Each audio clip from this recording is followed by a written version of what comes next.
The uncertain economic environment has depressed the mergers and acquisitions activity around the world, with no major headlines of any acquisitions coming in the last few years. Hello and welcome to this very special panel discussion. We try and understand if India has actually lost its appetite for major global acquisitions. Let me introduce our guests on the show. With us here, Mr. Pramod Bhasin. He is, of course, the Executive Vice Chairman of Genpact and also Chairperson of the Skills Academy. Mr. Godrej, Chairman of the Godrej Group and President CII. Dr. Rana Kapoor, he's founder, MD and CEO of Yes Bank. Thank you all for being with us here. It's a no-brainer when we're going to see depressed economic activity that we're not going to see too many announcements of mergers and acquisitions, but it's almost now a worrying trend. Is India Inc. getting a bit too cautious? I don't think it's getting cautious. I think circumstances have changed. One, the world's been in some turmoil, access to financing has been harder, and I think local growth has been slower for many companies, so they've had to spend a lot of time focusing on their core business of growth and building up that growth or getting more efficient. I think the moment as sentiment changes, and it is changing now, and as some of the sentiment around growth comes back, I think we will see the same appetite, maybe not to the same extent, but certainly a lot of appetite. The other point I would just make is there is a learning to this, there is a cycle to this. As companies get used to making acquisitions, they will spend some time digesting these acquisitions, learning from the mistakes they may have made. For instance, maybe overpaying for some of those assets. Maybe overpaying. And equally, the reason acquisitions do or don't succeed is really culture and strategy. Right. Frankly, after all the acquisition we did, say, as part of GE, price was not the issue most of the time. Okay, the issue was the cultural issues. It was cultural or strategic issues which was either misread or didn't integrate very well. I think we will all learn from that, but I don't see why we've lost our appetite. So he clearly believes we've not lost our appetite. And then my question would be that if you're in a slowdown and if you're seeing a downturn around the world, that's actually the perfect opportunity and timing to find those distressed assets and see some of those distressed sales happening around the world. So why is India Inc. not picking up on those? And we're known to be actually otherwise quite aggressive in going ahead and finding some of those. No, it works both ways. So clearly there are good opportunities available when the global economy is in a slowdown, but at the same time raising finances becomes more difficult. In the euphoria of 2007, a lot of acquisitions did take place or around that time, and now clearly people are concerned. People have seen companies suffer from high debt equity ratios, etc., so people don't want to venture into high debt equity situations for acquisitions. But at the same time, good opportunities are being picked up. So for example, our group, we've made one acquisition earlier this financial year in South America. Right. And we are continuing with a major acquisition we made in Africa, which is to be consummated in 3 phases. So we've completed the first 2 phases, and now in about a year's time, we'll consummate the 3rd phase. And you continue to be looking for more? Yes, we will continue to look for more. Everyone seems to be talking about the financing requirements, the fact that we're just seeing it tougher and tougher to raise that money.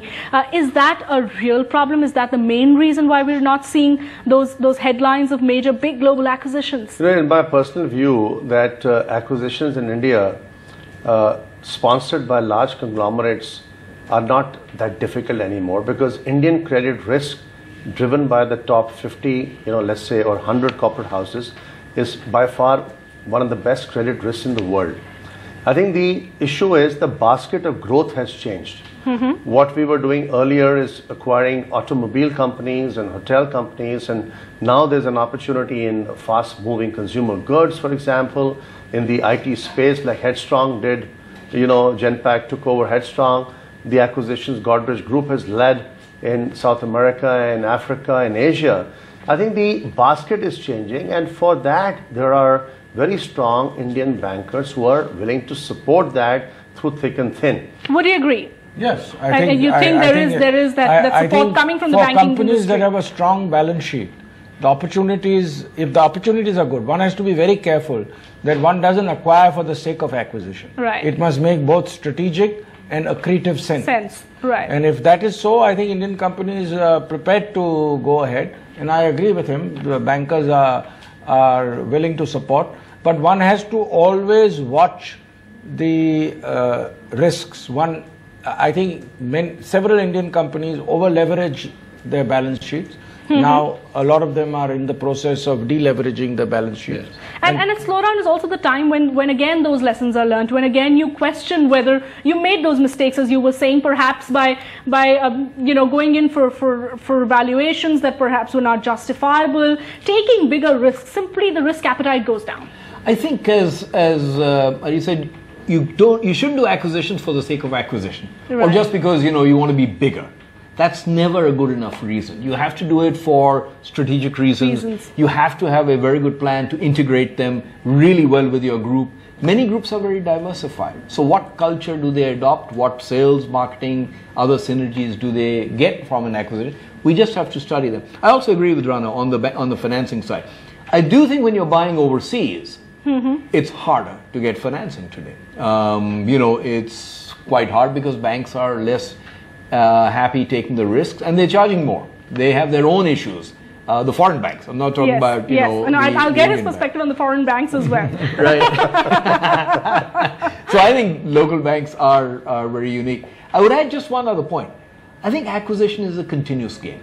Right. Yes, there will be cycles up and down, but most companies, I'm sure, like the Godrej or somebody, have a team which is constantly active and constantly scouting. Looking for those opportunities around the world and finding the right fit, really. And finding the right fit. And this applies to multiple geographies at any point in time. And I think Indian companies are at a point where they can explore that. But also the fact that many times you hear this being said that, the Indian government messed it up and corporates here are clearly very unhappy with the policies here. They'd like to now put in their money overseas. Is that only talk, or is that something that corporates really believe in? Actually, I'll get Mr. Godrej to answer that before I come to you. Is that something that's actually a trend? No, I don't think Indian companies have looked at acquiring companies outside instead of investing in India. It's always been in addition to investing in India. So, for example, in our FMCG business, we work on negative working capital. We don't need capital for investments in India. Right. We can grow all we need to without any capital. And so, therefore, we found investing outside the country very accretive. Right. Our earnings per share improved, our shareholders benefited, and we'll continue to do that. We've never thought of it as an investment instead of making an investment in it. It's always been in addition to. And the slowdown and the policy paralysis, etc., notwithstanding, that's not reason enough. In any case, FMCG has not been affected. The only sectors that have been affected are the ones that deal with the government or where government permissions are required. Infrastructure, mining, power. Perhaps in your position as president of CII, do you feel enough corporates now saying that we're just tired of the policy environment in India? You know what? our growth is now going to be all overseas acquisitions or investments overseas. We're not looking at growth in India. I've never seen that being stated in so many words. I think Indian acquisitions outside and expansion outside is in addition to the desire to expand in India. It's very clear now that Indian companies have gained size and scale. They are very competitive now globally, and India has been particularly successful in acquisitions outside. I don't say every company has been successful, but generally if you look at the Japanese wave of acquisition outside or even the Chinese wave, India has been relatively more successful in its acquisitions outside. But the opportunity is in adversity is the best opportunity. Yes. Secondly, the cost of capital, thanks to Western economies, is all-time low. Good management, good ability to take over and build cultural synergy with the local partners is very important in the overseas acquisition. So I personally believe that Indian business houses, medium and large, need to really now take full advantage of assets which are super cheap and buy brands. What I think is missing in India. They don't seem to be doing too much of that. Would you agree? What happened was when Tata's bought Tattly, India actually acquired its first brand, global brand. Right? Starbucks has just come as only a partnership. But the fact of the matter is that India needs to build global brands. If Godrej can be a global brand and Tattly is a global brand owned by an Indian house, I think we have to recognize one thing, that geographic appellation, today building trust marks, local management, being able to create viable models and build cost structures in India that can translate into very good, fast-moving consumer good businesses. I think there's an opportunity which is very distinct. I think Indian corporate houses right now are going through a little bit of complacency, not realizing that the opportunity is fantastic right now. India's #1 news app just got even better. Download NDTV's new app. Fully optimized for retina display. Full screen view. Faster response time. And Sudoku. NDTV's new iPad app. Download now.